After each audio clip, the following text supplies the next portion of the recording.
Bonaduce, life coach. Danny Bonaduce, life coach. I am, in fact, Danny Bonaduce, life coach, and I am here to serve, ladies and gentlemen. Hey, we love your phone calls. Here's the number, 1-800-252-1025. And our email address is lifecoach@kzok.com. Life Coach brought to you by Goldberg Jones. Divorce for Men. Call 1-800-DIVORCE. Let's start with Sean in Seattle and see if we can't help Sean out. Good morning, Sean. Good morning. How are you? Fine. What can I do for you? Well, my daughter's 6. She has a 6-year-old friend, and they've known each other practically since they were born. Mm-hmm. Always got along. I'm not really I don't ever hang out with the mother or the parents at all. They're real nice, but we just don't hang out. Right. And she's always been flaky, and I understand that. You know, I don't ever let her have it. But then I kind of had it just this last couple days where she's been flaking out on us, going, I'll be late, I won't be there. And this is your friend, your daughter who is 6, has a friend who is also 6. She has a mother who's flaking out on your mother-kid days.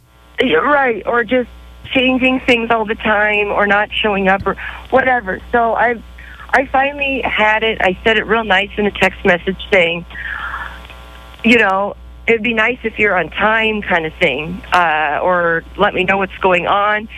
And then she flipped out. Like, she basically said, fine, she just won't come over. And then I was trying to explain what on time means for your job, for your family, for your friends. Okay, so when you say that you were nice about it, you weren't really. No, I actually was. No, I'm going to tell you right now, can you be on time is totally different from it would be nice if you could be on time. It would be nice if you were on time is passive-aggressive. It for sure is. That was, it begins with the S word, but I can't say it. But it's kind of a crappy way to go about it. But I think you're right. It would be nice if she was on time. But I think, Sean, if you tried to pick nicer, softer words, you could have. But I'm with you. This mom is way out of line. This mom got mad at you and has stopped saying little Becky can't play with little Sally anymore. Is that right? Pretty much. Is there a dad in the picture? Yeah, and what's really funny is she has a teenage daughter. She tried to apologize, but it still doesn't change things. She has a teenage daughter telling her what a jerk she was. Oh, wait a second. Who tried to apologize and for what? I don't even know. The mother tried to apologize to me for flipping out on me. You know what, Sean? You're not giving all the details. You're calling me up and you're asking me what to do when the lady already tried to apologize. So the answer is accept her apology. Settle this down. And here's the thing, Sean, and I'll make this brief.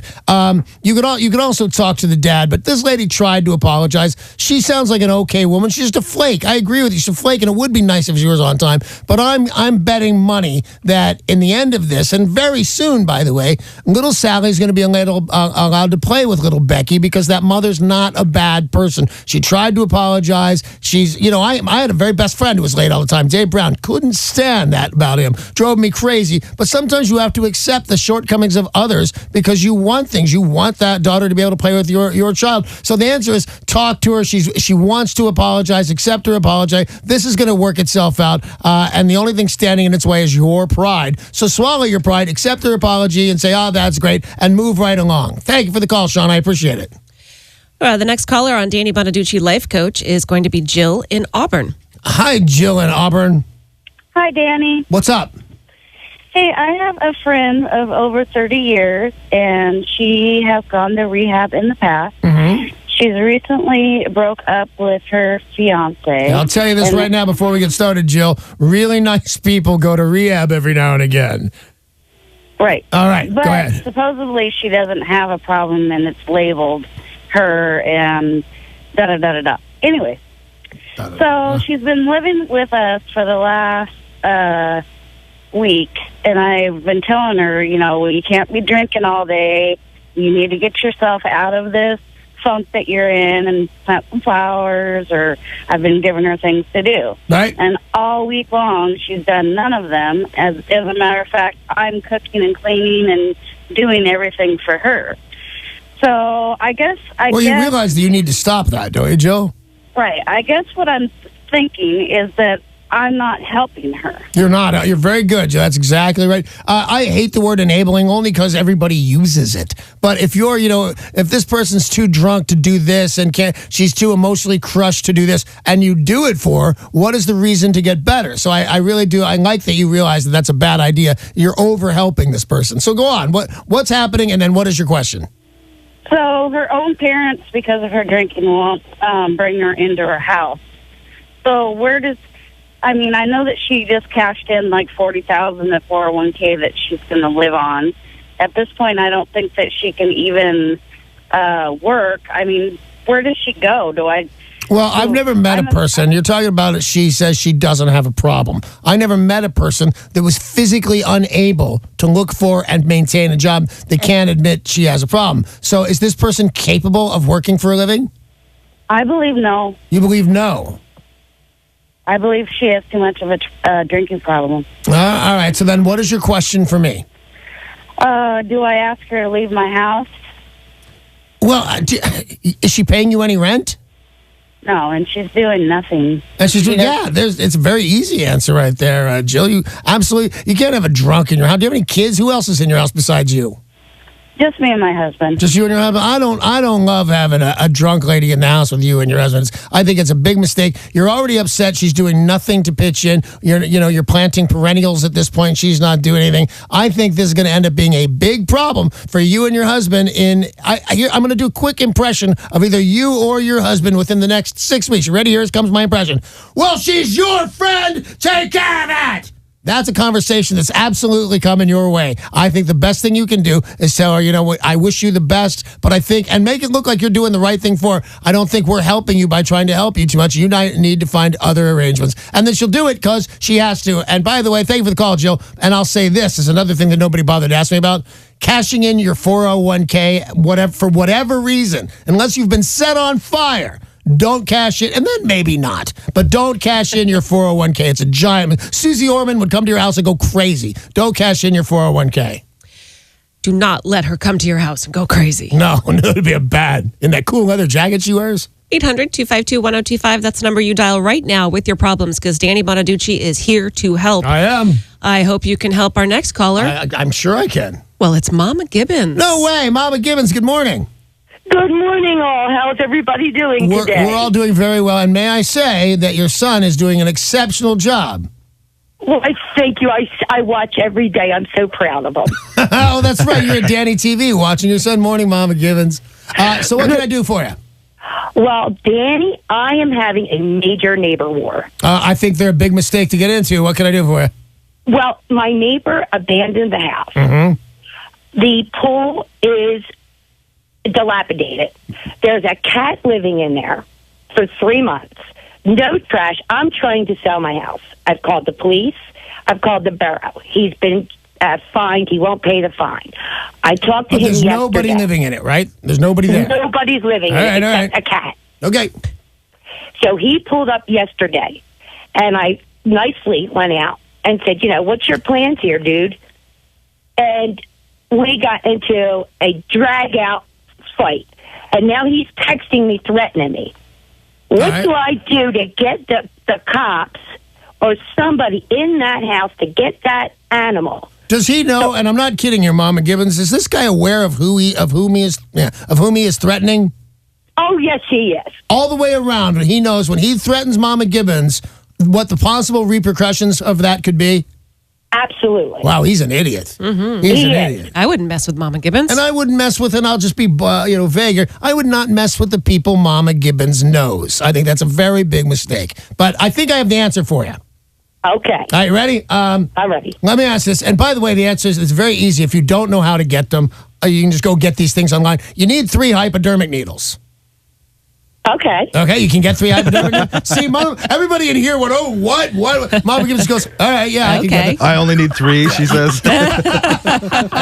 You only need 3, and you need half a dozen cigarette butts, and that's about it. You're going to go into the abandoned house, and you're going to put those around in a pile, and then you're going to take some pictures of them. Now you've got somebody smoking cigarettes and shooting junk in an abandoned house. You're going to call the borough now and say it's a fire hazard at the very least. I saw kids coming out of there. It could have been poked with a hypodermic hypodermic needle, they're going to send somebody right there to get that out of your neighborhood. And I'm not kidding. Right away, they're going to come there and they're going to take care of that house. You throw them on the floor, you put some cigarette butts around them, you say it's turning into a shooting gallery. Is that what you want for our neighborhood? They'll send somebody right away. I promise you, Mama Gibbons. I'm sure there's a more reasonable way to go about that, but that one will work the fastest. Thank you very much for the call, Mama Gibbons. Your boy's doing great.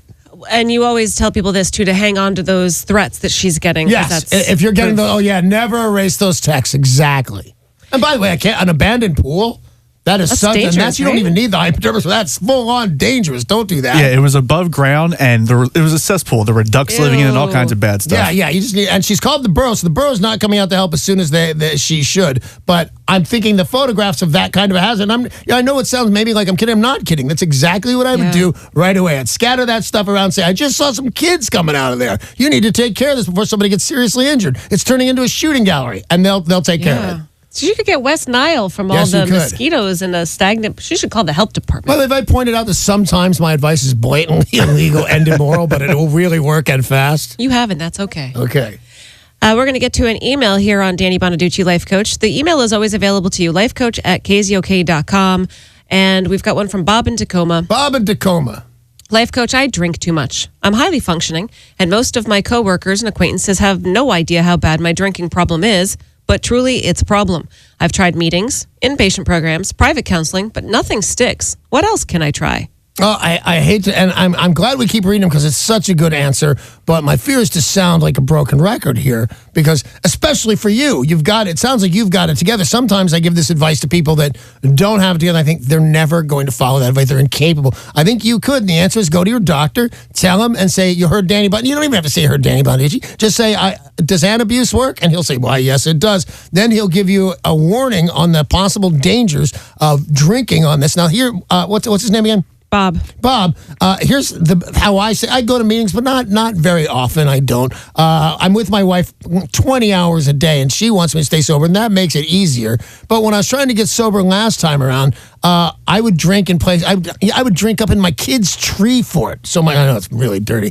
So my wife did. You can sneak around if you take Antabuse, especially if you have somebody that loves you to give it to you. It's a pill that I take every single day that takes my willpower out of the equation. I just can't drink if I'm on this medicine. It's easy to get, and you can stay on it forever. But don't drink on it. You'll get really, really sick, and that's how you'll quit drinking if you really want to. Antabuse, I say, is the answer.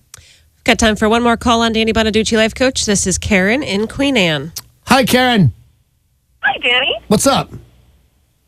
Well, first of all, I congratulate you guys. I really enjoy your show. Oh, thank you very much. We appreciate that. I listen to it every morning. But, so I have a problem here, and you've been great with your advice. So, I'm divorced, and I have two beautiful daughters. How old? And, they are 17 and 15 years old. Okay.